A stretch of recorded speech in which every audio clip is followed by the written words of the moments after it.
On va dire qu'il y a trois types d'innovation. Le premier type d'innovation, c'est pour l'usage au quotidien. Il y a par exemple des nouvelles fonctionnalités dans Message qui permettent d'enregistrer des petits messages vocaux.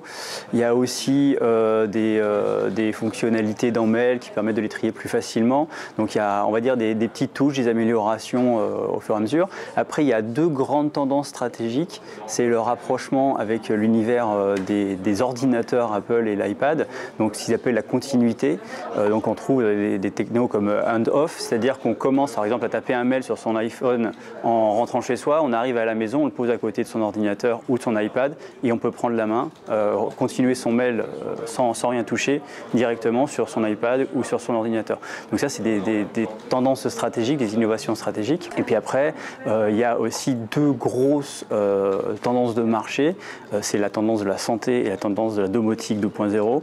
Donc pour la santé, c'est HealthKit, c'est un centre de toutes les données de santé qu'on peut avoir en les récupérant via des montres intelligentes, éventuellement, on ne sait jamais, hein, peut-être que l'iWatch arrivera, donc qui récupère les données de santé, qui les centralise dans une application et qui centralisera les informations de toutes les applications de santé qui seront sur le smartphone. Donc si on a par exemple un bracelet Withings, par exemple, et ben, ces données pourraient être centralisées dans cette application. Puis il y a aussi HomeKit, et là c'est toutes les centralisations de tout ce qui est domotique, contrôle de la maison, et donc voilà, Apple joue aussi là-dessus. Donc iOS 8, c'est des évolutions, pas de design parce que c'était fait avec iOS 7, mais d'usage au quotidien qui sont plutôt intéressantes et plutôt bienvenues. Et puis des évolutions qu'on verra arriver avec le temps et qui sont des grosses tendances.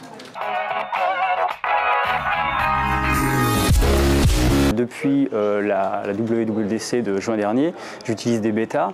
Donc comme toute bêta, il y a des problèmes de stabilité parfois. Mais dans l'ensemble, les améliorations, que ce soit pour les notifications ou les mails ou quoi que ce soit, sont plutôt bien trouvées. Elles ont été bien corrigées au fil du temps.